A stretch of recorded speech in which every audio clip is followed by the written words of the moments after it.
오늘도 함께 우리 3대 가족을 주님의 이름으로 환영합니다. 오늘도 주님 앞에 우리 감사와 기쁨으로 함께 찬양드리며 예배하며 나아가도록 하겠습니다. 나 무엇과도 주님을 함께 기도하는 마음으로 찬양드리겠습니다.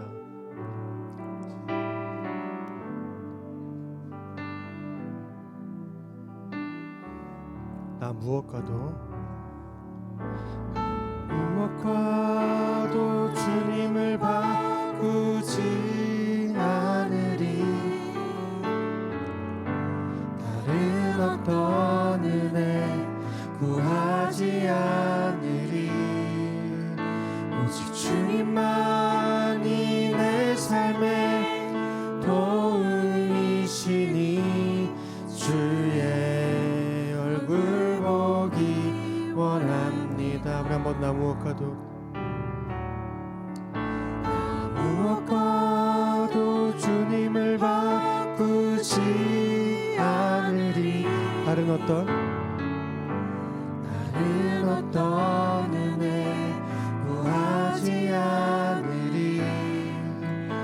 오직 주님만이 내 삶의 도움이시니 주의 얼굴 보기 원합니다. 주님 사랑해요.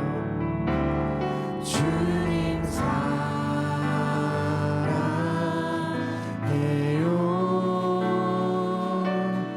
온 맘과 정성 다해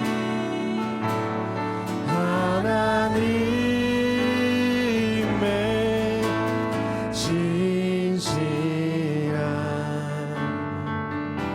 친구 되기 원합니다. 나 무엇과도 주님을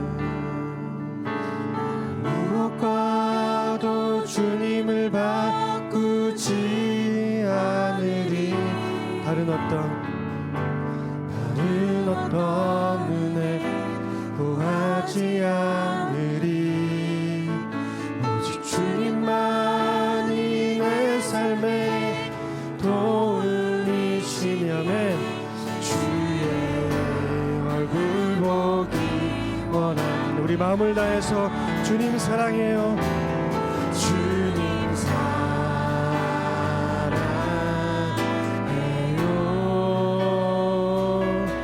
온 맘과 정성 다해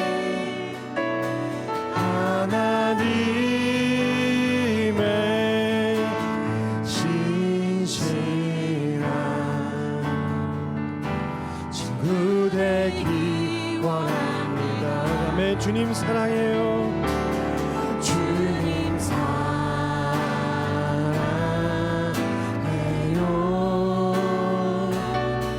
온 맘과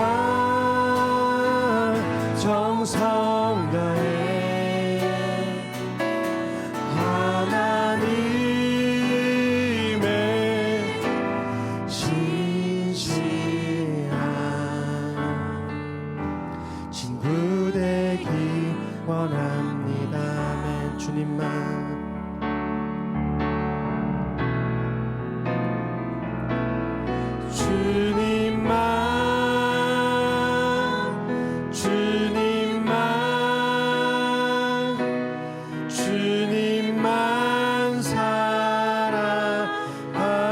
사랑하리.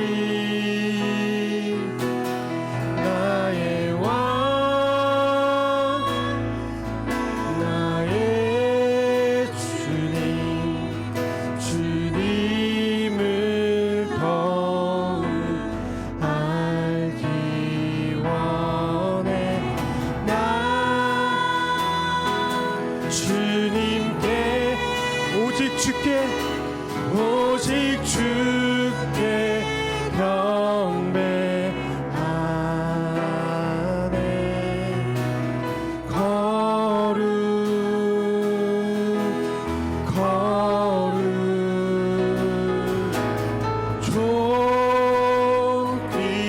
존귀하신 주 사랑합니다.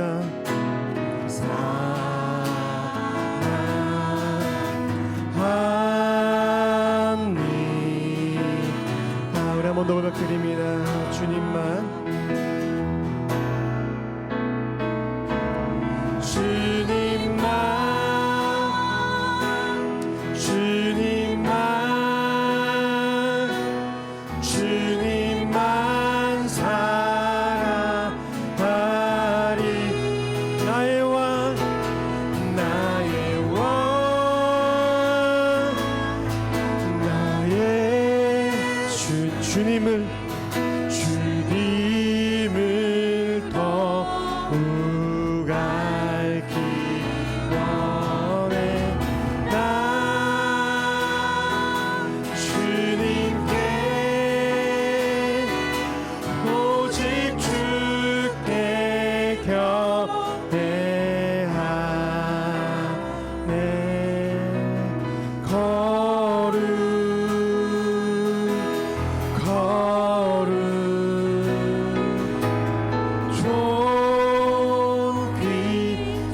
존귀하신 주 주님 사랑합니다.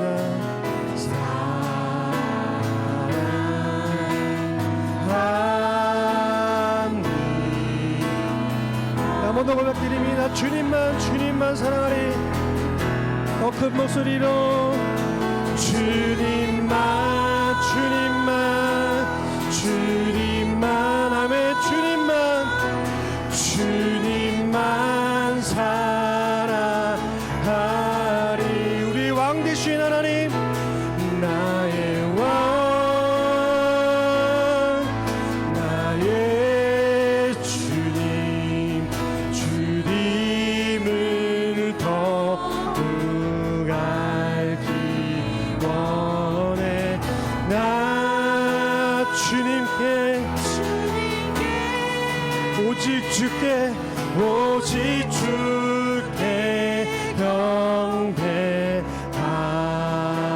경배하네 거룩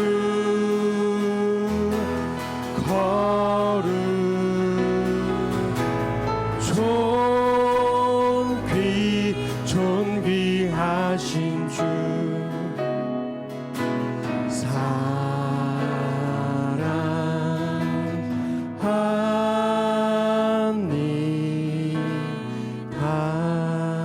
아멘. 우리가 드렸던 찬양의 고백처럼 주님만 사랑하고 주님을 더욱 알아가는 그런 예배의 시간 되길 간절히 소망합니다. 내가 주인 삼은 모든 것 함께 찬양합니다.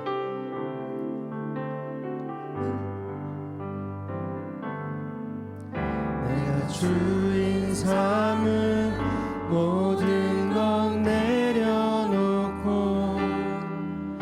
내 주 대신 주 앞에 나가 내가 사랑했던 모든 것 내려놓고 주님만 사랑해. 우리 한 번 더 내가 주인 삼은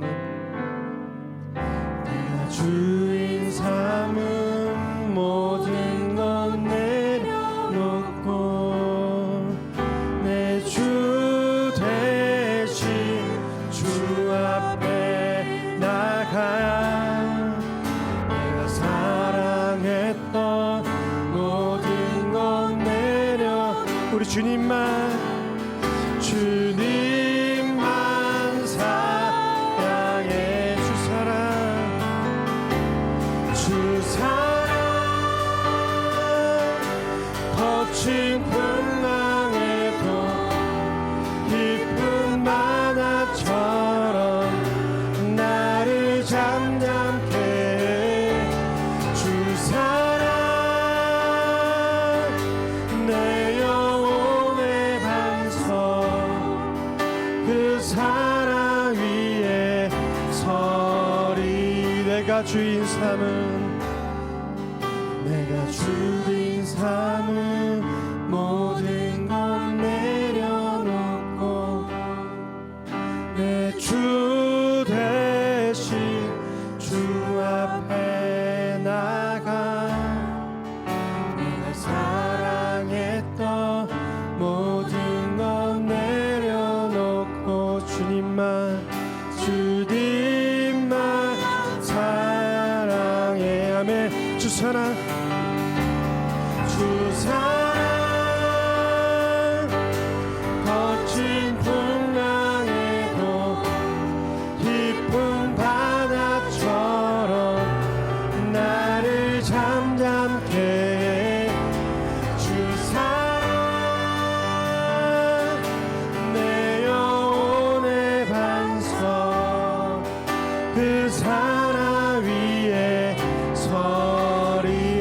주 사랑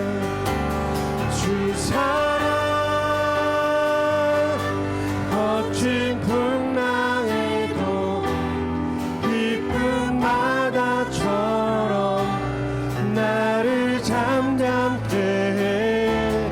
주 사랑 내 영혼의 반석 그 사랑 위에 서리. 보여지는 예배하니 마음으로 드리는 예배. 노래하는 찬양보다 삶으로 고백되는 예배. 나를 위한 예배하니 주님 뜻을 향한 예배. 마음과 정성 다하여서 주 앞에 드려지는 예배.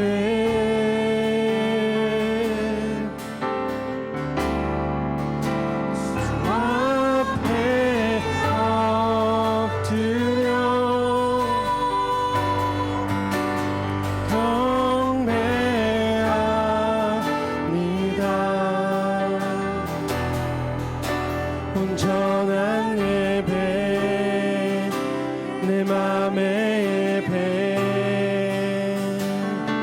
내 모든 것 받기 합당하신 분 주 앞에 엎드려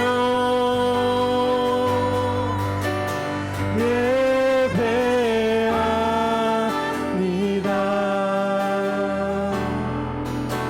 나의 모든 삶 나의 모든 뜻 말씀 앞에 순종하는 삶의 예배 드리기 원하네. 우리 한 번 더 고백하며 찬양드립니다. 보여지는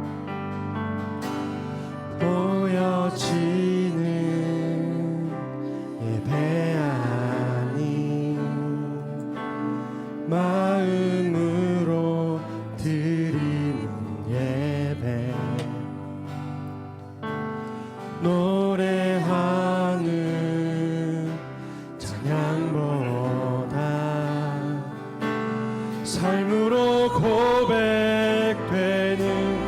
예배. 나를 위한 예배하니 주님 뜻을 향한 예배하면 내 마음과 정성 다하여서 주 앞에 드려지는 예배.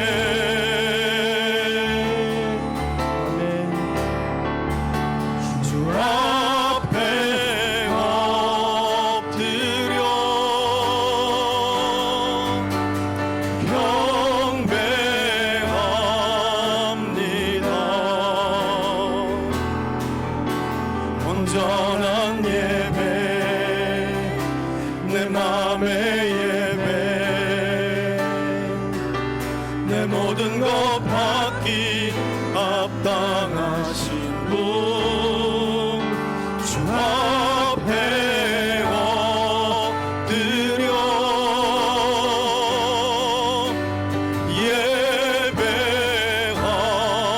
예배합니다. 나의 모든 삶 나의 모든 뜻 말씀 앞에 순종하는 삶의 예배 드리기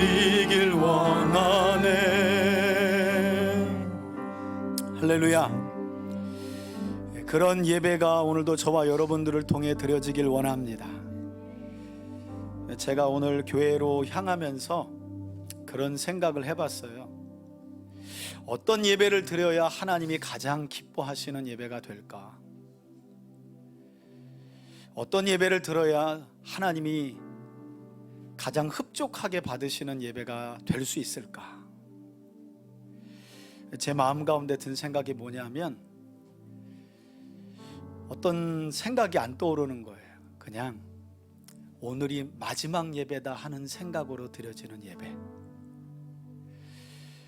그런 예배를 하나님이 가장 기뻐하지 않을까? 그런 예배가 하나님 앞에 우리의 진실된 마음을 가장 고백하기에 합당한 예배가 아닐까 하는 생각을 해봐요. 여러분, 오늘 우리가 드리는 예배가 우리 인생의 마지막 예배라고 생각하며 드리는 예배가 되길 소원합니다. 아멘. 우리 한 번 마지막으로 이 찬양을 더 불러봤으면 좋겠는데요, 진짜 그 마음을 가지고 한번 불러보세요. 다음 주에 또 예배가 있지가 아니라 주일 예배는 오늘 이 시간이 내 인생의 마지막이다 하는 그런 마음으로 한번 우리 찬양 드려보고 또 하나님을 예배했으면 좋겠습니다. 우리 함께 한번 찬양 드립니다.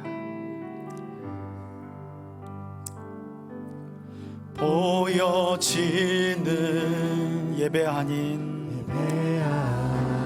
마음으로 하나님께 드리는 예배, 마음으로 드리는 우리의 온 마음을 쏟는 예배, 노래하는 찬양, 소리가 아닌 마음으로 드리는, 삶으로 고백되는 예배,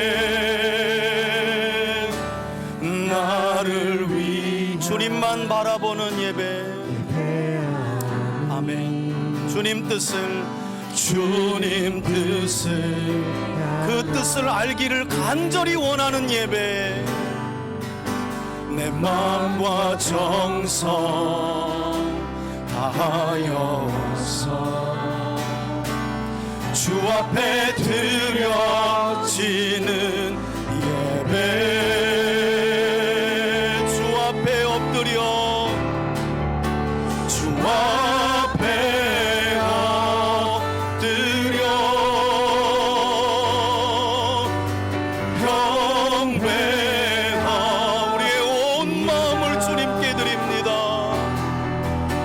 온전한 예배, 내 맘의 예배, 내 모든 것 받긴 합당하신 분, 주 앞에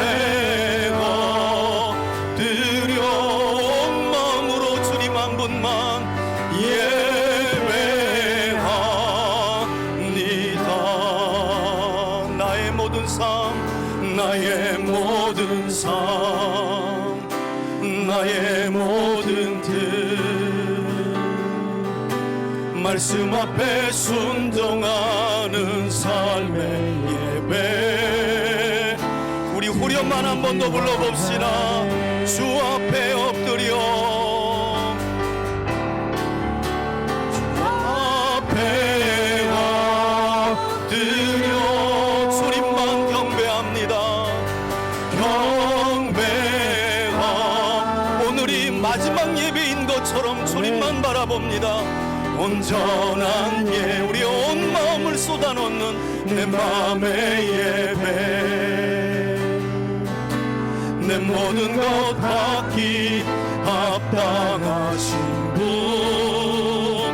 주 앞에 엎드려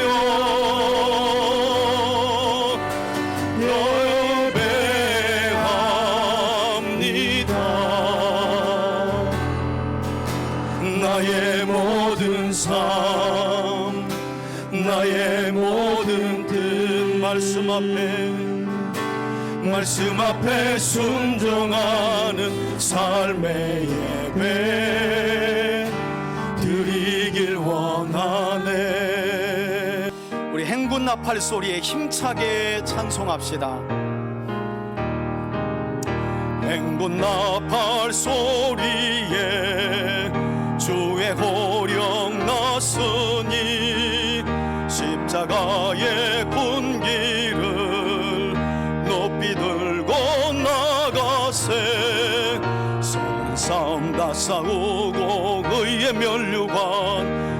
면류관 받았으리라 서는 싸움 다 싸우고 의의 면류관 예루살렘 성에서 아멘 면류관 받으리 저 요단강 건너 우리 싸움 마치는 날 의의 면류관 예루살렘 성에 악한 마귀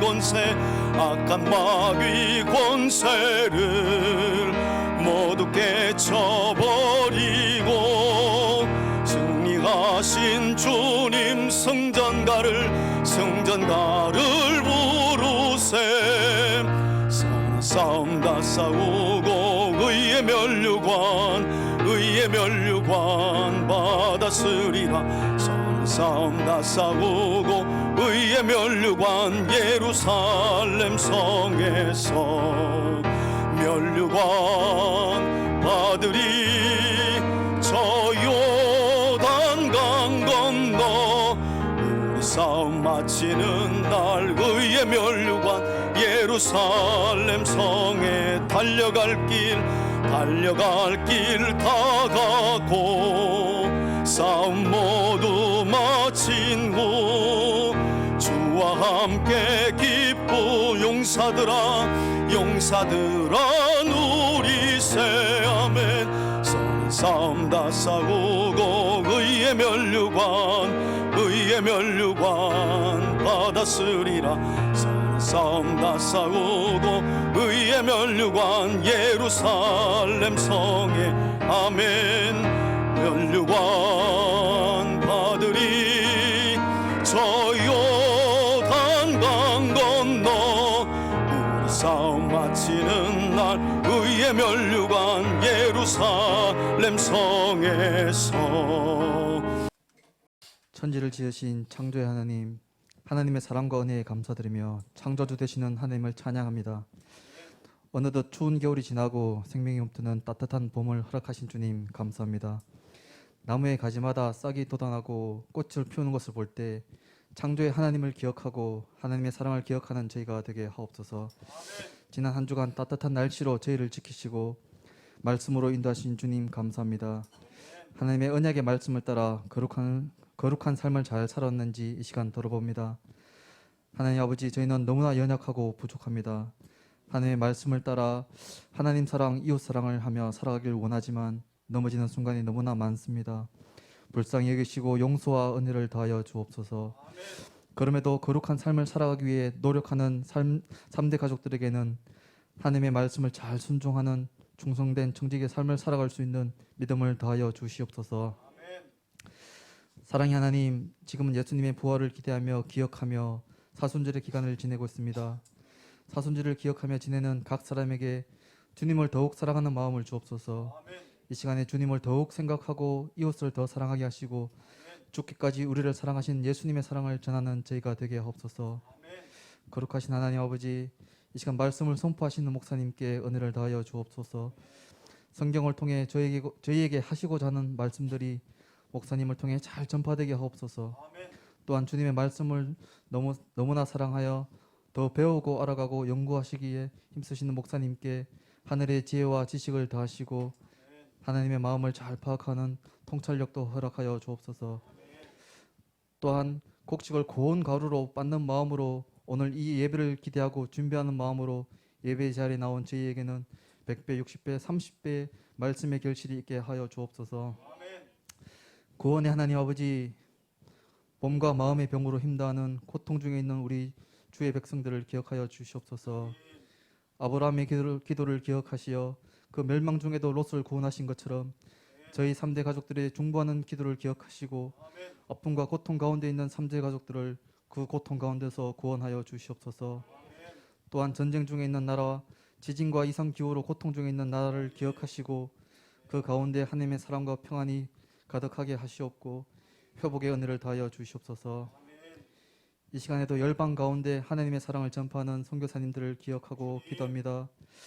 하나님께서 선교사님들의 수고와 인내와 고통을 기억하시고 하나님의 자비와 은혜를 한없이 베풀어 주시옵소서.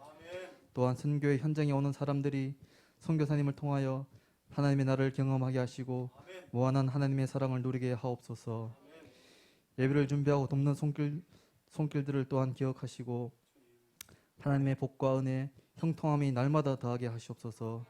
우리를 구원하신 부활하신 예수 그리스도의 이름으로 기도드립니다. 아멘. 예, 오늘 우리가 함께 나눌 하나님의 말씀은 열왕기하 10장 18절로 31절까지의 말씀입니다. 교독합니다. 제가 먼저 읽겠습니다. 예후가 뭇 백성을 모으고 그들에게 이르되 아합은 바알을 조금 섬겼으나 예후는 많이 섬기리라. 그러므로 이제 내가 큰 제사를 바알에게 드리고자 하노니 바알의 모든 선지자와 모든 섬기는 자와 모든 제사장들을 한 사람도 빠뜨리지 말고 불러 내게로 나아오게 하라. 모든 오지 아니하는 자는 살려두지 아니하리라 하니 이는 예후가 바알을 섬기는 자를 멸하라 하여 계책을 씀이라.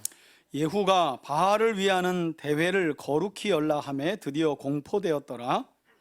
예후가 온 이스라엘에 사람을 두 보내더니 바알을 섬기는 모든 사람이 하나도 빠진 자가 없이 다 이르렀고 무리가 바알의 신당에 들어가매 바알의 신당 이쪽부터 저쪽까지 가득하였더라. 예후가 예복 맡은 자에게 이르되 예복을 내다가 바알을 섬기는 모든 자에게 주라 하매 그들에게로 예복을 가져온지라. 예후가 레갑의 아들 여호나답과 더불어 바알의 신당에 들어가서 바알을 섬기는 자들에게 이르되 너희는 살펴보아 바알을 섬기는 자들만 여기 있게 하고 여호와를 종은 하나도 여기 너희 중에 있지 못하게 하라 하고 무리가 번제와 다른 제사를 드리려고 들어간 때에 예후가 80명을 밖에 두며 이르되 내가 너희 손에 넘겨주는 사람을 한 사람이라도 도망하게 하는 자는 자기의 생명으로 그 사람의 생명을 대신하리라 하니라. 번제 드리기를 다음에 예후가 호위병과 지휘관들에게 이르되 들어가서 한 사람도 나가지 못하게 하고 죽이라 하매 호위병과 지휘관들이 칼로 그들을 죽여 밖에 던지고 바알의 신당 있는 성으로 가서 바알의 신당에서 목상들을 가져다가 불사르고 바알의 목상을 헐며 바알의 산당을 헐어서 변소로 만들었더니 오늘까지 이르니라. 예후가 이와 같이 이스라엘 중에서 바알을 멸하였으나 이스라엘에 범죄하게 한 느바세 아들 여로보암의 죄 곧 이렐과 단에 있는 금송아지를 섬기는 죄에서는 떠나지 아니하였더라. 30절입니다. 여호와께서 예후에게 이르시되 내가 나 보기에 정직한 일을 행하되 잘 행하여 내 마음에 있는 대로 아합 집에 다 행하였은즉 내 자손이 이스라엘 왕위를 이어 4대를 지내리라 하시니라. 마지막 절 함께 읽습니다. 그러나 예후가 전심으로 이스라엘 하나님 여호와의 율법을 지켜 행하지 아니하며 여로보암이 이스라엘에게 범죄하게 한 그 죄에서 떠나지 아니하였더라. 아멘. 아멘. 예, 할렐루야. 예, 오늘도 하나님의 말씀을 경청하는 우리 3대 가족들에게 하나님께서 영적인 믿음의 눈을 활짝 열어주시고 또 여러분 모두가 믿음의 선진들이 경험했던 하나님의 임재와 능력을 예배하는 이 시간 충만하게 누리시길 주의 이름으로 축원해 드립니다. 여러분 우리는 계속해서 열왕기서의 말씀을 함께 살펴보고 있습니다. 열왕기서하고 주제를 생각하면 이스라엘의 왕들의 역사다라고 우리가 쉽게 생각할 수 있지만 왕들의 이야기만큼이나 선지자들의 활동 이야기가 많고 결국 열왕기서는 이스라엘의 역사적 사실을 우리에게 전하는 것이 목적이 아니라 또 선지자들의 활동과 사역을 우리에게 전달하는 것이 목적이 아니라 선지자들을 통해 일하셨던 하나님이 누구이신지를 우리에게 말씀하고 있는 내용이 바로 열왕기서라는 것을 우리가 계속해서 살펴보고 있습니다. 특별히 우리는 솔로몬 왕의 타락으로 인해 이스라엘 나라가 분열된 이후에 열왕기상 후반과 열왕기서 서두를 보게 되면 하나님께서는 엘리야라고 하는 선지자 중에 대명사로 불리는 위대한 선지자와 그의 제자인 엘리사 선지자를 북이스라엘 땅에 먼저 보내셔서 엘리야를 통해서는 여호와가 누구이신지를 보여주셨고 두 번이나 불을 내렸죠. 한 번은 갈멜산 위에, 한 번은 엘리야를 체포하러 간 아합의 부하들 위에. 그런가 하면 그의 제자인 엘리사를 통해서는 하나님께서 북이스라엘 땅에 여러 번의 구원의 기적 사건들을 일으키시면서 하나님이 유일한 구원자가 되심을 명확하게 보여주셨던 말씀을 우리가 함께 살펴보았습니다.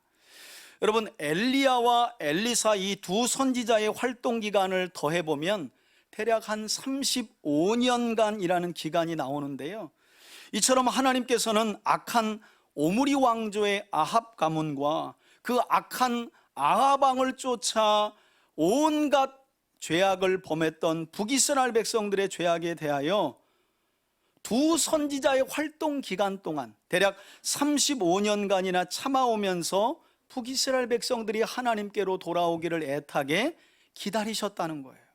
그러니까 우리는 성경을 읽어가면서 선지자가 어떤 기적을 일으켰는가에 관심이 많지만 그 선지자의 기적은 결국 애타는 하나님의 마음의 표출이었다는 거예요.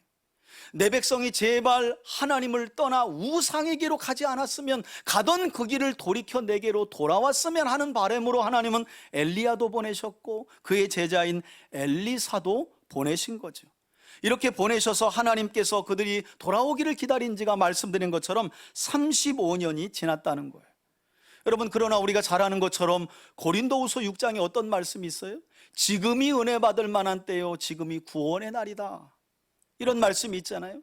이제 북이스라엘과 오므리 왕조 아합 가문을 향한 하나님의 인내도 이제 극에 달합니다. 그래서 마침내 하나님께서는 그간 하나님을 매우 진노하게 만들었던 아합의 집안을 심판하시기 위해서 그 심판을 수행할 한 사람을 예비하시는데, 그가 바로 오늘 본문에 등장하는 아합의 아들 여호람이라는 왕의 군대 장관이었던 예후였습니다. 예후.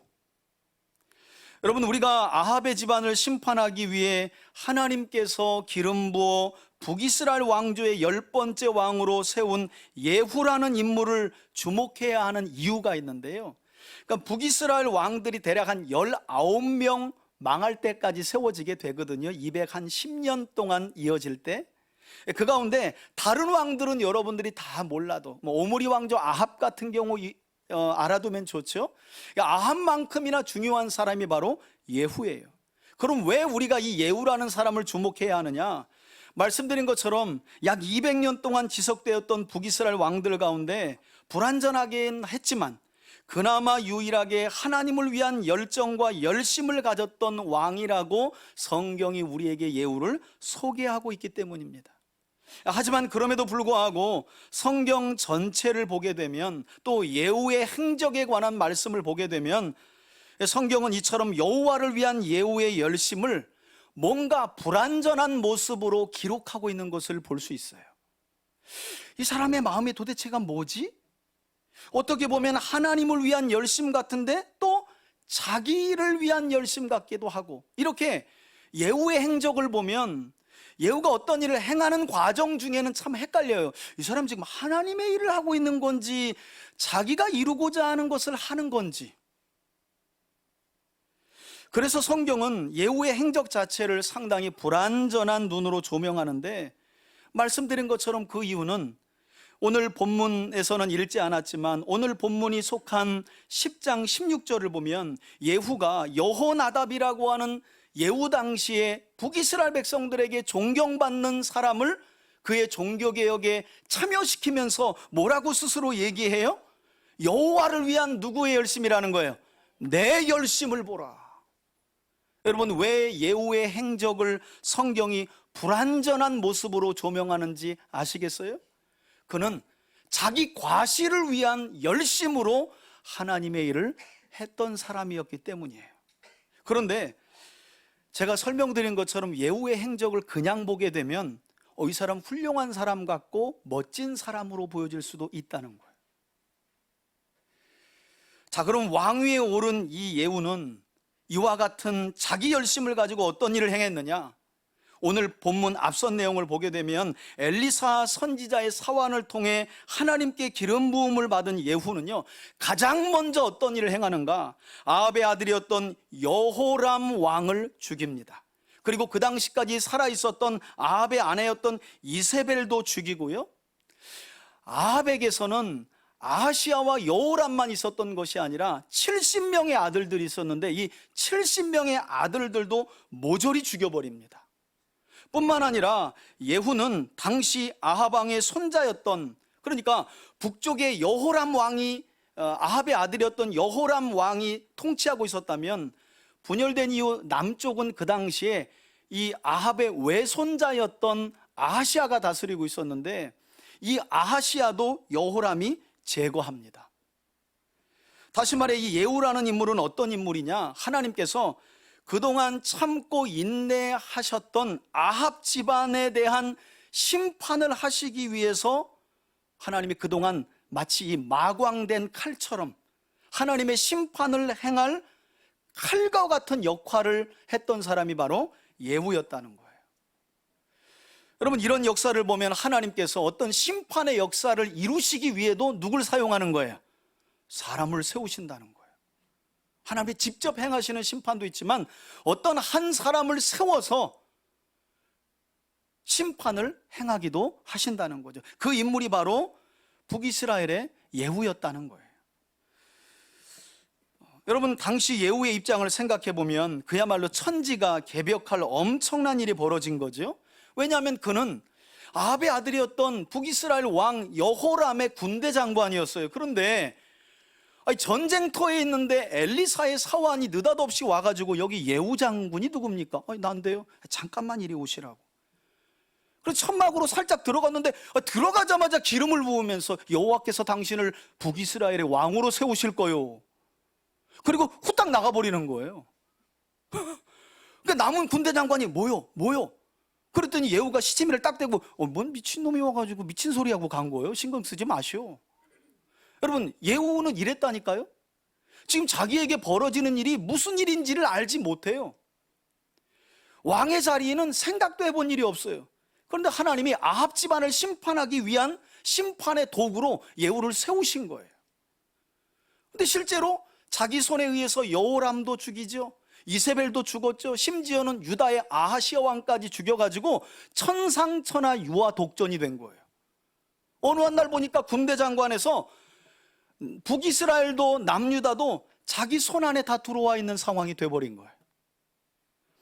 그리고 성경을 보면 이러한 예후의 개혁은 여기서 멈추지 않고 북이스라엘 지역의 종교계까지 손을 뻗치면서 마침내 개혁의 하이라이트를 장식하게 되는데 그 내용이 바로 오늘 우리가 함께 살펴볼 본문의 내용입니다. 자, 18절을 한번 여러분 보시겠어요? 자, 이렇게 예후는 지금 아합 집안을 멸절하고 심판하기 위한 하나님의 심판의 도구로 온전히 쓰임받고 있는 중이었어요. 이제 마지막 개혁의 하이라이트인 종교개혁까지 이루려고 하는 거예요. 그 내용이 18절입니다. 예후가 뭇 백성을 모으고 그들에게 말하죠. 오므리 왕조의 아합은 바알을 조금 섬겼으나 나 예후는 많이, 즉 더 열심히 섬기리라. 아니, 지금 예후라는 인물이 어떻게 그 왕위에 올랐는데 이런 놀라운 말을 하고 있는가? 이런 얼토당토한 말을 하고 있는가? 우리가 생각할 수 있는데 그 뒤의 내용을 보면 이게 예후의 본 마음이 아니라는 걸 알게 돼요. 그러면서 뭐라고 예후가 말합니까? 19절 보세요. 그러므로 내가 이제 이 큰 제사를 바알에게 드리고자 하노니 북이스라엘 땅에 거주하는 바알의 모든 선지자와 모든 숭배자와 모든 제사장들은 한 사람도 빠지지 말고 불러 내 앞으로 나오게 하라. 만일 모든 모이지 아니하는 자는 예후가 어떻게 하겠대요? 한 사람도 살려두지 아니할 것이다. 이렇게 엄중한 명령을 내리게 되는데 그 다음이 중요하죠. 이는 예후가 바알을 섬기는 자를 어떻게 하려고 쓴 계책이래요? 멸하려고, 죽여버리려고 계책을, 일종의 기만수를 쓴 거죠. 여러분, 여기까지만 보면 예후가 지금 하나님의 뜻을 쫓아 뭔가 선한 일을 하고 있는 것 같은데 사실은 구약을 연구하는 구약학자들은 그렇게 보고 있지 않아요. 예후의 이 바알 숭배자들을 제거하는 일도 선한 의도로만 보지는 않는다는 거예요. 왜냐하면 당시 아합의 집안을 멸하려고 새로운 왕조를 세워야 하는 예후로서는 그동안 바알신을 중심으로 아합의 집안과 북이스라엘에서 세력을 잡고 있었던 사람들을 모조리 숙청해야만 자기 왕조가 든든하게 세워지기 때문에 그런 목적으로 이처럼 바알을 숭배하는 자들을 모아서 죽이려는 계책을 냈다고 학자들은 이야기합니다. 왜 이런 이야기를 하냐면 전체 이야기를 가지고 부분을 해석하는 거죠. 그냥 우리가 성경을 보면 예후가 꽤 괜찮은 사람이네 라고 말할 수 있지만 그가 이루려고 했던 목적지에 도달하고 봤더니 그 과정도 다 의심스럽게 되는 거예요. 그런 인물이 바로 예후였다는 거예요. 여튼 이렇게 예후는 엘리야 선지자 이후 또다시 북이스라엘 땅에서 바알을 숭배하는 모든 자들을 숙청하기 위해서 일종의 계책을 쓴 것인데요, 그 계책이 실행되는 내용이 20절입니다 20절 보세요. 예후가 바알을 위하는 대회를 거룩히 열라 하고 공포를 합니다. 그래서 21절에 보시면 그리고 예후가 이 사실을 온 북이스라엘 백성들에게 두루 보내게 되는데 바알을 섬기는 모든 사람들이 예후가 공포한 조서를 보고 하나도 빠지는 자가 없이 다 모였다는 거예요. 그렇게 모인 무리가 바알의 신당에 들어가매 성경 기자가 뭐라고 이야기합니까? 바알 신당에 바알을 숭배하는 자들 어떻게 됐대요? 이쪽부터 저쪽까지 어떻게 해요? 가득했다는 거예요. 저는 좀 기가 막힌 게, 여러분 우리가 성경을 일주일마다 한 번 봐서 그렇지 성경을 좀 통전적으로 보면 불과 몇 장 앞에서 몇 년 전에 열왕기상 18장을 보면 엘리야를 통해 하나님이 갈멜산에서 불을 내리신 이후에 이스라엘 백성들이 불 내리시는 하나님을 보고 뭐라 그래요? 엘리야 엘리야 그랬잖아요. 여호와가 하나님이시다, 여호와가 하나님이시다. 그러면서 갈멜산 정상에서 엘리야와 다투었던 바알 선지자 400명을 데려다가 어떻게 해요? 기손 강가에서 전부 다 목을 쳤습니다. 400명을 데려다가 다 죽여버렸어요. 근데 이 사람들도 또 어디서 나오는 거예요? 아니 그때 400명 다 죽였는데 이것들 또 어디서 나왔냐고요. 누가 오늘 아침에 제가 그 탁명환 목사님 아들 탁지환, 아마 장신에서 사이비 이단 그 가르치는 교수님인데 그 영상을 제가 아침에 보고 왔는데 터툴리안이라고 하는 교부가 그런 말을 했다는 거예요. 이단은 거짓 선지자와 거짓 교사는 오늘 이 시대에 갑자기 출현하는 게 아니라는 거예요. 예수님의 말씀처럼 계속 있었고 지금도 있고 앞으로도 있을 거라는 거예요. 그러면서 하시는 말씀이 이단의 출현과 그들이 잘못 가르치는 교리를 보면 이상하게 교회가 안 가르치는 내용을 가지고 잘못 가르치는 것들이 많다 하면서 이단의 출현은 교회가 안 하는 것을 안 하고 있는 것의 거울이라는 거예요. 거울. 그러면 그 약한 부분을 타고 일어난다는 거예요. 아니 엘리야 때 분명히 400명 죽였는데 금방 성전에 모았는데 이쪽부터 저쪽까지 가득할 만큼 많은 거예요. 아마도 그곳에 모인 바알 숭배자들은 아마 제가 볼 때는 상상컨대 어깨뽕 이만큼 들어간 겁니다. 왜냐하면 조서 내용을 읽고 왔잖아요.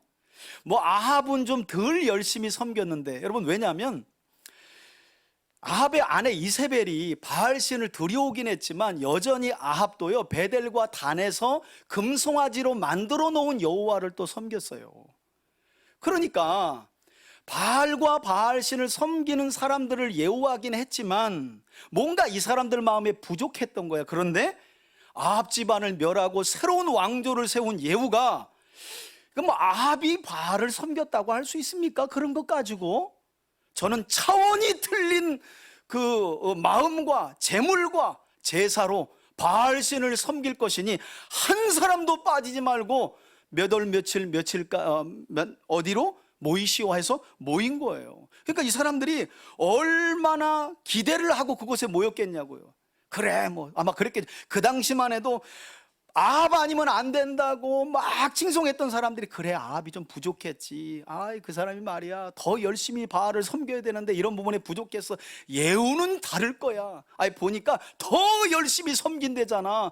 그러니까 바알신을 섬기는 우리에게도 더 잘하겠지 하는 마음으로요, 완전히 동상이모죠. 동상이모. 지금 예후는 뭐 하려고 하는 건데, 이놈들 한 자리로 모아다가 죽이려고 하는 건데, 이 배후에 지금 하나님이 계신 거예요. 계책을 쓴 건데. 자, 이어지는 말씀을 보면 이렇게 온 나라의 조소를 공포하고 바알신을 숭배하는 모든 사람들을 신당으로 불러 모은 예후가 어떻게 행동하는지 보세요. 예후가 예복을 맡은 자에게 이르되, 예복을 내다가 바알을 섬기는, 그러니까 앞서서 부른 사람들이죠. 바알 선지자, 바알을 숭배하는 모든 사람들, 그리고 제사장들, 이들은 아마 아합 집안이 왕권을 잡았을 당시에 전부 다 북이스라엘에서 실권자들이었을 거예요. 전부 다 권력을 가진 자들이었을 거예요. 그들이 그 자리에 모이니까 예후가 준비한 예복을 내다가 내어드려라. 여러분, 이 내용을 보면 이미 예후는 예복을 마련해 둔 거죠. 이미 다 만들어 놓은 거예요. 그리고 내어드려라. 아마 이때까지만 해도, 그래서 그들이 준비된 예복을 받죠. 이때까지만 해도 이 사람들은 예후 왕이 바알을 앞서서 섬겼던 아합 때는 예복이라는 게 안 나오거든요. 그러니까 뭔가 좀 다르기는 좀 다르네, 예후가. 예, 이 특별한 예복까지 지어가지고, 아이고 바알 선지자님 오셨습니까? 아이고 바알 제사장님, 아이고 숭배하시는 아무개 오셨습니까? 하고 특별한 옷까지 주니까 역시 예후가 아합보다는 낫네 하고 착각하면서 아마 어깨가 한껏 으쓱해 하며 만족했을 텐데, 어리석게도 그들은 자신들이 받아든 이 특별한 예복이 하나님께서 예후를 통해 그들에게 입혀주는 마지막 수의가 될 것이라는 생각을 전혀 하지 못했던 거예요. 그러니까 여러분, 사람이 욕심이 눈을 가리면 자기가 영광스러운 옷을 입고 있는지, 이제 곧 죽을 수의를 입고 있는지 못 봐요. 사람이 탐욕에 빠지면 그런 거예요. 지금 이제 자기가 입으면 죽을 옷인지 입으면 영광스럽게 될 옷인지 모르는 거예요. 이들이 지금 그런 처지에 떨어지고 만 거예요. 자, 그리고 23절에서 예후는 그곳에 모인 사람들을 최종적으로 다시 한번 점검하죠. 23절 보세요. 예후가 당시 북이스라엘 백성들에게 존경받고 있었던 레갑의 아들 여호나답과 더불어서, 이 여호나답이라는 사람은 요나답이라고도 불리는데 나중에 예레미야서 35장에 가서 등장하는 아주 의로운 인물로 기록되는 사람인데요, 그와 함께 바알 신당으로 가서 아마 예후가 당시 북이스라엘 백성들이 존경하는 이 여호나답을 자기 개혁에 끌어들여야 많은 사람들의 마음을 살 수 있을 것이라고 생각했는 모양이에요. 그래서 그를 데리고 바알 선지자들을 죽이는 현장에 데리고 간 거예요. 그리고 신당에 들어갑니다. 그리고 그곳에 모인 바알을 섬기는 자들에게 말하죠. 마지막으로 어떤 말을 했다고요? 너희 중에 지금 살펴보아가지고 바알을 섬기는 자들만 여기 있고, 여기 혹여라도 여호와를 섬기는 여호와의 종은 어떻게 하라는 거예요? 빨리 나가라는 거예요. 또 들떨어진 목사님이 뭐요? 몰라. 예후가 바알 신을 섬기는 사람들에게는 아합과는 차원이 들린 예후를 해준디야. 그래요? 그럼 오늘만 또 저쪽으로 갈아타볼까? 하고 와 있을까봐 또 하나님이 또 그것까지 배려하셔. 또 그것까지 거기 와 있을까봐 또 콩고물이라도 얻어먹을까 해가지고 와 있을까봐 하나님이 여기는 바알 신만 섬기는 사람들만 있어야 합니다, 여호와의 종은 나가십시오 하고 있지 못하게 했다는 거예요. 그리고 나서 24절에 무리가 번제와 다른 제사를 큰 제사라고 아까 설명했죠, 드리려고 들어간 때에 드디어 예후가 어떤 행동을 개시합니까? 예후가 80명을 밖에 두고 뭐라고 말해요? 내가 너희 손에 넘겨주는 사람을 한 사람이라도 도망하게 하는 자는 그 도망친 자의 생명으로 너희 생명을 대신할 것이다. 아주 엄중하게 명령한 거예요. 여러분, 군사 한 명당 2명만 죽일 수 있겠어요? 이 사람들이 호위병인데, 특수부대예요. 칼 차고 있는. 그렇다고 한다면 한 5명 죽인다고 하면 8, 5, 40 거기 안에 몇 명 또 있는 거예요? 400명 있는 거죠. 그러니까 성전 이쪽에서 저쪽까지 가득 찼던 거 아니에요. 예후가 나와가지고 제사 드리러 간 사이에 칼을 뽑아라. 그리고 이제부터 저 안에 있는 놈들은 한 놈도 살려두지 말고 죽여라 라는 말을 그의 호위병과 그의 군사들에게 명령을 내린 거예요. 이렇게 예후는 바알신을 숭배하는 모든 사람들을 처단하기 위해 만만의 준비를 끝내고 난 뒤에 25절 보세요. 마침내 바알 숭배자들이 번제 드리기를 다하매, 이게 마지막 바알에게 드리는 제사였겠죠. 예후가 말합니다. 호위병과 지휘관들에게 말하죠. 들어가서 한 사람도 나가지 못하게 하고 어떻게 하라고요? 죽이라 하매. 밖에 대기하고 있었던 80명의 호위병과 지휘관들이 칼로 그들을 죽여 밖에 던져버리는데요. 그러니까 바알 신당 밖으로 다 던져버리는 거예요. 그곳에 모인 이 밖으로 던져버리는 거예요. 그러나 예후는 바알 숭배자들만 처단했던 것이 아니라 26절을 보시면 여기서 더 나아가서 아예 바알 신전이 있는, 신당이 있는 성읍으로까지 가가지고 바알 신당에서 목상들을 가져다가 불살랐을 뿐만 아니라 27절에 보니까 바알의 목상을 헐며 바알의 산당을 아주 치욕적으로 만들기 위해서 뭘로 만들었대요? 변속관으로 만들었는데 그게 열왕기서 기자가 그 말씀을 기록하는 그날까지 존재하고 있었다고 성경은 말씀해요. 여러분, 이런 내용들이 성경에 종종 나오는데요, 이런 우상의 신전을 변소로 만든다는 건 수치스럽고 모욕적인 장소에 다시는 그런 신전이나 주상이 세워지지 못하도록 아예 못을 박는 행위였어요. 예후가 이처럼 아주 쐐기를 박는 개혁을 일으킨 거예요. 여러분 생각해 보세요. 솔로몬의 타락 이후로 이스라엘 나라가 분열된 지 90년 만에, 그리고 아합의 집안이 지난 30년간 북이스라엘을 더럽혔던 바알신을 예후가 이처럼 말끔하게 심판하고 멸절했으니 하나님이 얼마나 기쁘셨겠느냐는 거예요.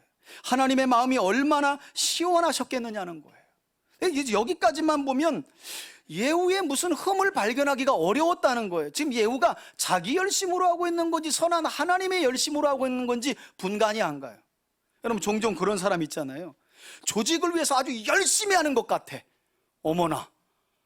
그런데 시간이 지나서 어느 자리에 딱 올라가니까 저 사람은 조직을 위한 사람이 아니라 자기가 꿈꾸던 목적이 있는 사람이었구나라는 게 발견되는 일이 많잖아요.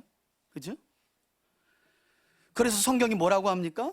여러분 28절 이후로 말씀을 보게 되면 이처럼 온전한 개혁으로 끝날 것 같은 예후의 개혁이 어떻게 마무리가 되었다고 성경은 말씀하느냐. 28절 보세요. 예후가 이와 같이 이스라엘 중에서 바알을 멸하였으나, 여러분 이 말이 너무 중요해요. 멸하였으나 라는 말은 멸하였다 그러나예요. 원어는 그런 거예요. 멸하였다 그러나. 그러면서 29절부터는 왠지 예후를 향한 이 성경 기자를 통한 하나님의 안타까운 마음이 묻어나요. 멸한 것까지는 잘했다. 여기서 성경이 끝났다면 예후는 놀라운 위인으로, 성경이 추앙할 만한 위인으로 끝났을 거예요.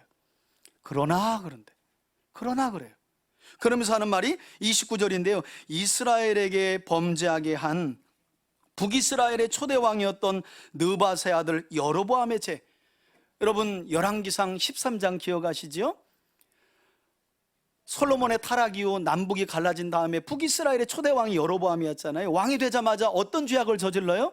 베델과 단에다가 금송아지를 섬겨놓고 야야 절기가 와도 유다로 내려갈 필요 없어, 여기도 하나님이 계셔 하고 만들어 놓은 게 금송아지 신상이었어요. 그걸 만든 장본인이 여로보암이었어요.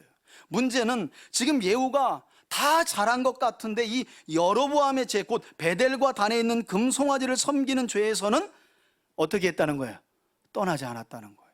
여러분 이것이 바로 예후의 개혁이 남긴 오점이면서 그의 개혁이 반쪽짜리 개혁이 되고 말았던 이유였습니다. 다시 말해 예후는 아합 왕이 외부로부터 들여온 바알이라는 우상을 제거하는 데는 성공했지만 정작 이스라엘 내부에서 만들어진 금송아지 신상을 제거하는 데는 실패했다는 거예요. 종종 보면 뭔가 삶의 변화를 이루려고 하는 분들의 노력 중에 어떤 모습이 뭐냐면 이 나 외의 것들을 잘 정리하는 분들이 있어요. 그런데 그런 분들이 변화에 실패하는 이유가 뭐냐면 내면에 있는 것들을 정리 안 해요. 그래서 진정한 변화와 성숙으로 못 가는 분들이 있어요. 외적인 것은 잘 정리해요. 그런데 정작 내면에 있는 문제들을 해결하지 못하는 거예요. 그래서 실패하는 사람들이 많죠.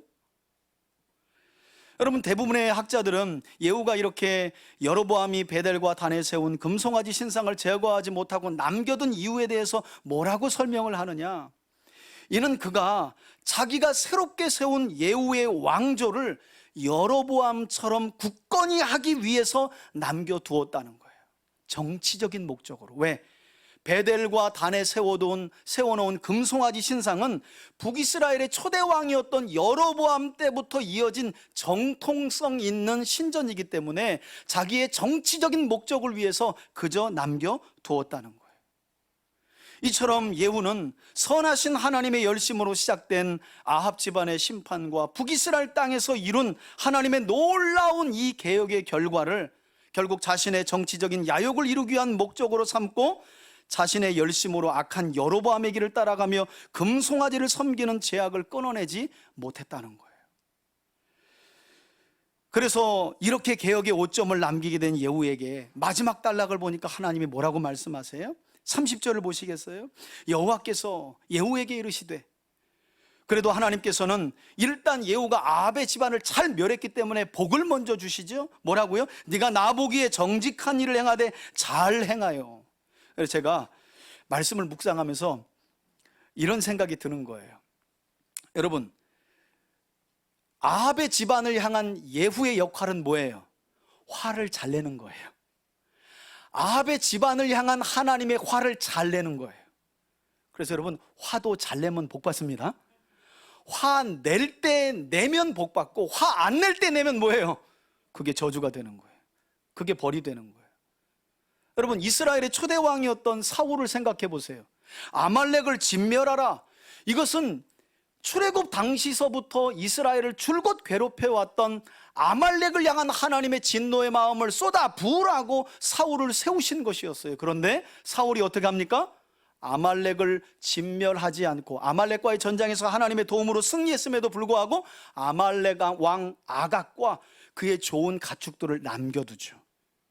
하나님이 진노를 쏟아 부어야 할 자리에 그가 자비를 베풀어 버린 거예요. 그래서 누가 죽어요? 사울이 죽죠. 예후는 화를 잘 쏟아 놓았어요. 여러분, 화도 잘 내면 뭐라고요? 복 받습니다.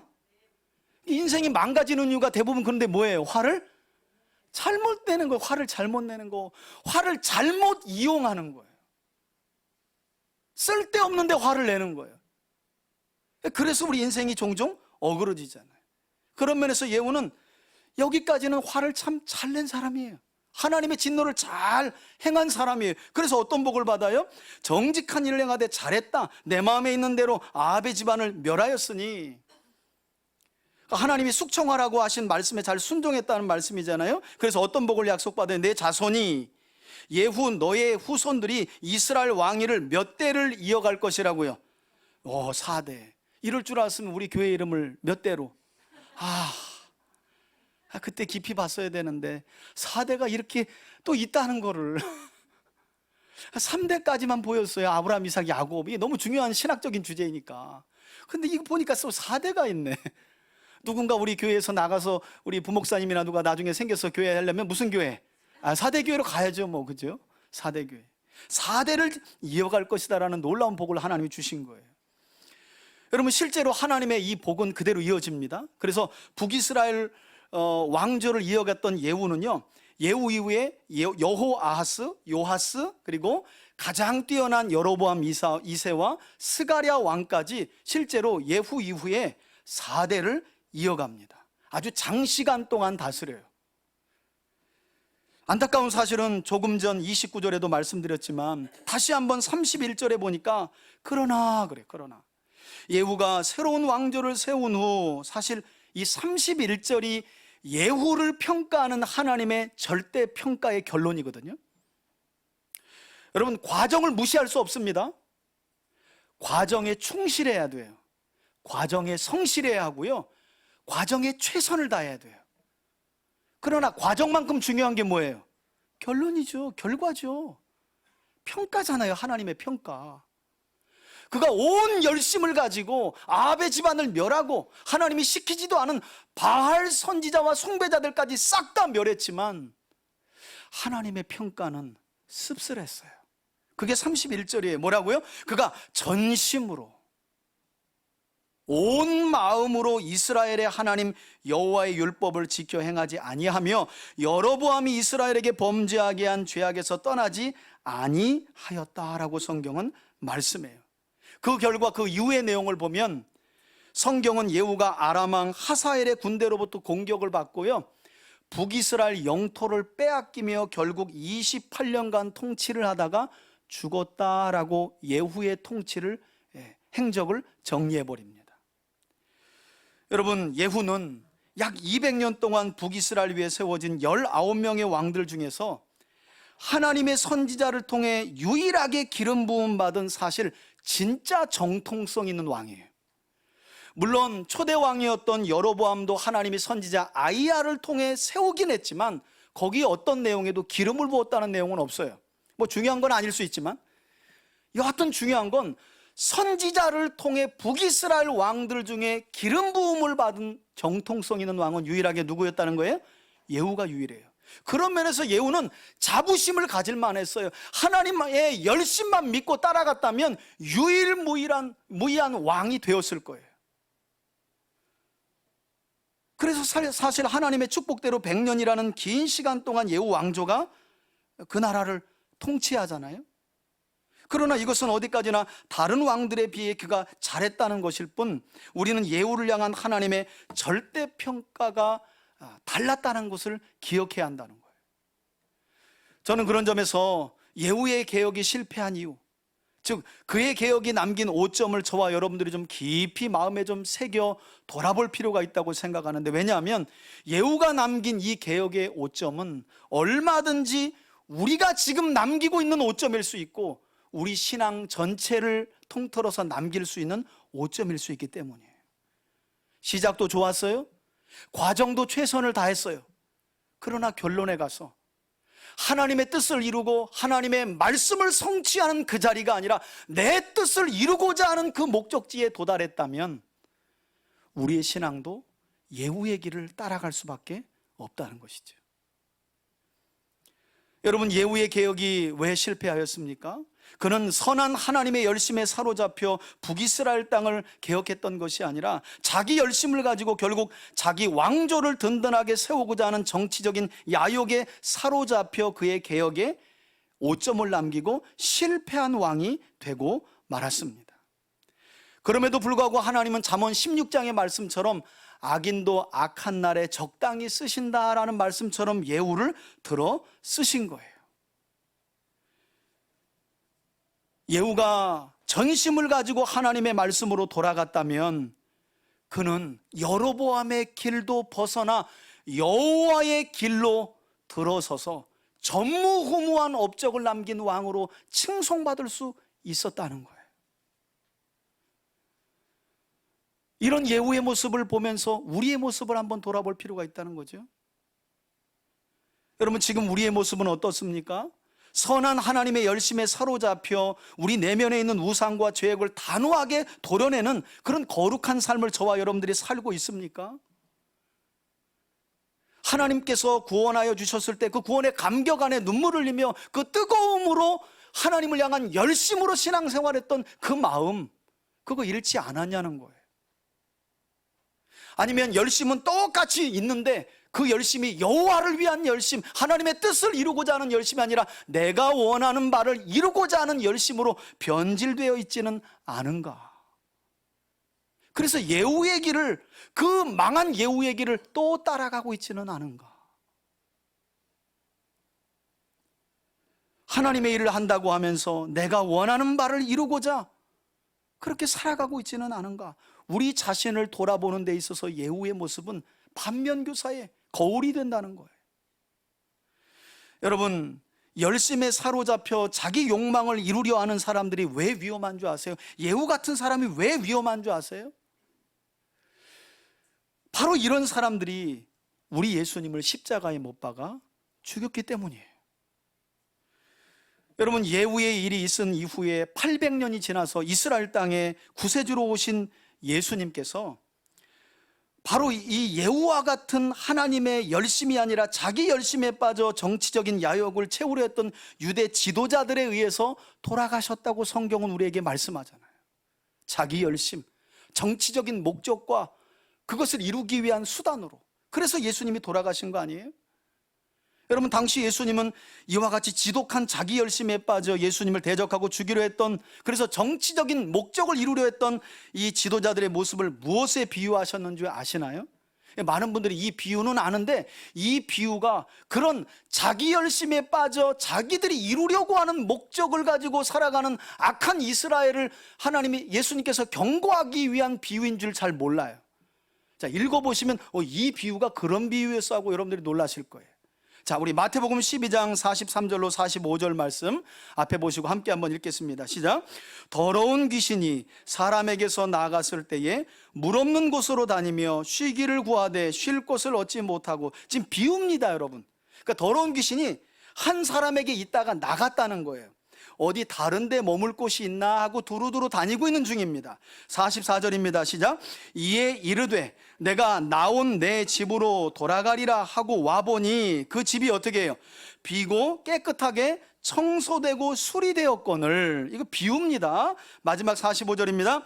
이에 가서 저보다 더 악한 귀신 7을 데리고 들어가서 거기 거하니 그 사람의 나중 형편이 전보다 더욱 심하게 되느니라. 이 악한 세대가 또한 이렇게 되리라. 아멘. 여러분, 이 더러운 귀신의 비유는 예수님께서 표적을 구하는 이스라엘 백성들을 향해 악하고 음란한 세대라고 말씀하시면서 설명하신 비유였어요. 즉, 예수님은 예수님 당시 이스라엘 백성들이 오로지 자기 열심으로 이스라엘을 청소하고 또 수리하긴 했지만, 자기 열심으로 자기들이 이루고자 하는 목적으로 열심히 이스라엘 나라를 청소하고 수리까지는 했지만, 정작 하나님의 열심으로 보내신 예수님을 대적했기 때문에 수리만 되었고 청소만 되었지 그 나라의 주인과 왕을 대적하고 배척했기 때문에 그런 이스라엘을 악하고 음란한 세대라고 말하면서 너희들의 형편이 오히려 나중에 더 어떻게 해요? 심하게 될 것이다 라고 하는 경고를 하고 계신 거예요. 그래서 사도 바울은 이런 자기 열심에 빠져 구세주 예수님까지 십자가에 못 박은 이스라엘 백성들을 떠올리면서 로마 교회 성도들에게 편지를 보내며 어떤 말씀을 했느냐, 우리 한번 성경을 찾아봅시다. 로마서 10장입니다 1절에서 3절 함께 읽습니다. 시작. 형제들아, 내 마음에 원하는 바 하나님께 구하는 바는 이스라엘을 위함이니 곧 그들로 구원을 받게 함이라. 내가 증언하노니 그들이 하나님께, 여기 나오죠, 뭐가요? 여러분, 지금 바울이 이스라엘 백성들을 두고 하는 말이, 그들이 신앙적으로 열심은 있었지, 예후처럼 열심은 있었지, 그러나 뭘 따른 열심이 아니래요? 올바른 지식을 따른 열심이 아니니라. 여러분, 예후가 열심히 했지만 전심으로 뭘 따르지 않았다 그랬어요? 여호와의 율법. 그가 하나님의 말씀으로 돌아오기만 했어도, 내가 다 멸하였지만 여로보암의 길을 여전히 따르고 있구나, 베델과 단에 세워진 금송아지 신상은 하나님이 기뻐하지 않는구나 하고 여로보암의 길을 벗어나 여호와의 길을 걸을 수 있었다니까요. 하나님의 말씀으로 전심으로 돌아가기만 했어도. 그러나 예후는 그런 올바른 지식으로 돌아가지 않았어요. 하나님의 말씀으로 돌아가지 않았어요. 예후만 그런 게 아니라 사도 바울이 뭐라 그래요? 예수님을 십자가에 못 박아 죽인 이스라엘도 뭐예요? 똑같았다는 거예요. 하나님의 말씀으로 올바른 지식의 열심이 아니었다는 거예요. 하나님을 향한 열심이 아니었다는 거예요. 자, 그래서 3절입니다. 함께 읽습니다. 시작. 하나님의 의를 모르고 뭘 세워요? 여러분, 자기 열심을 가진 사람들은 항상 뭘 내세운다고요? 자기 의를 내세웁니다. 내가 했는데 내가 자기 의를 세우려고 힘써 하나님의 의에 복종하지 아니하였다고 말씀해요. 여러분, 이처럼 예후도, 그리고 예수님을 십자가에 못 박아 죽인 이스라엘 백성도 결국 자기 의를 세우려고 자기 열심을 내세워 하나님을 대적하고 말았다는 거예요. 아니, 목사님, 뭐 좀 내 뜻 좀 위해서 살아가겠다는데 뭘 그게 그렇게. 아니, 오늘 성경에 보면 우리의 열심이 내 뜻을 이루고자 하면 이미 우리는 하나님을 대적하는 사람들이 되고 있다고 말해요. 예후는 그래서 망했어요.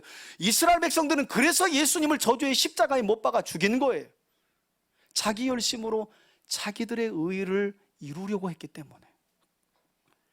여러분 이제 어쩌시겠습니까? 또다시 예후의 길을 걸어가시겠습니까? 예수님을 십자가에 못 박아 죽인 이 이스라엘 백성들의 열심을 가지고 내 의를 드러내며 살아가시겠습니까? 성경은 이렇게 우리에게 묻고 있다는 거예요. 바라기는 오늘 예후의 개혁이 남긴 이 5점을 우리 3대 가족들이 마음에 새겨서 하나님을 향한 우리의 열심을 다시 한번 점검해 볼 수 있기를 바라고요. 여기서 부탁도 좀 드리고 싶어요. 열심 없는 분들은 제발 열심 좀 내세요. 열심을 내셔야 합니다. 아이, 또 오늘 설교를 알아듣고 열심 내지 말아야지. 어휴, 큰일 나. 열심 내지 말아야. 이렇게 돌아가시면 설교 30%도 안 들은 거예요. 열심을 내되 누구를 향한 열심을 내라는 거예요? 하나님을 향한 열심. 하나님이 주시는 열심. 하나님이 이루어 가시는 열심. 그 열심을 쫓아 행하라는 거예요. 저는 우리 3대 가족들이 그런 하나님을 향한 열심으로 충만한 여러분들의 삶이 되기를 바라고요. 혹여라도 내 열심에 치우쳐 내 의를 나도 모르게 드러내는 삶을 살아가고 있는 분들이 있다면 곰곰이 다시 한번 오늘 이 말씀을 돌아보며 자신을 하나님 앞에 내려놓고 회개할 수 있기를 바라고, 무엇보다도 아까도 말씀드렸죠. 예후의 개혁이, 여러분 사람은 완전하지 않아요. 항상 자기는 완전하게 다 했다 하지만 기준을 딱 돌아보면 무엇으로부터 비껴갔는지 알 수 있잖아요. 그런 점에서 그게 아쉽다는 거예요. 여로보암의 길을 못 끝냈더라도 그가 전심으로 하나님의 말씀을 듣는 길만 들어섰더라면 언젠가 때가 되면 여로보암의 길도 벗어날 수 있었는데 하나님의 말씀으로 돌아가지 않았기 때문이에요. 여러분 신앙은요, 결국 목적지가 하나님이시고 하나님의 말씀으로 돌아가는 것인 줄 믿습니다. 우리가 하나님의 말씀으로 전심으로 돌아가지 않는 이상 우리 신앙의 개혁은 끝나지 않습니다. 신앙의 성숙은 절대 일어나지 않아요. 여러분 직분 다 받아보셨잖아요. 받을 때 눈물 많이 흘리셨죠? 얼마나 가요? 몇 달 못 가요. 그 직분 때문에 뭘 합니까? 못 합니다. 그것도 한계 있습니다. 그러나 우리의 마음이 하나님과 하나님의 말씀으로 향하면 그 진리의 말씀을 통해 성령이 말할 수 없는 하나님의 열심을 우리에게 부어주시고 우리가 끊을 수 없는 죄악도 끊어내게 하시고 선한 하나님의 일들을 하나하나 차곡차곡 이루어가게 하시는 줄 믿습니다. 우리가 하는 게 아니요, 우리 안에 계신 성령께서 하나님의 열심을 부어주시고 전심으로 우리가 귀를 열어 하나님의 말씀에 귀를 기울이기만 하면 하나님이 우리를 통해 일을 이루시는 줄 믿습니다. 그런 믿음의 삶을 살아가는 우리 3대 가족들이 될 수 있길 주의 이름으로 축원해 드립니다. 아멘. 이제는 우리 주 예수 그리스도의 은혜와 하나님 아버지의 사랑과 성령의 교통하심이 새롭게 시작되는 한 주와 남은 삶도 하나님의 말씀을 향하여 전심으로 나아가길 소원하고, 그런 우리의 마음 가운데 여호와를 위한 열심을 부어주실 하나님을 소망하며 하나님의 의와 뜻을 온전히 이루어가기를 소망하는 우리 교우들 머리머리 위에 이제로부터 영원토록 함께 계실지어다. 아멘.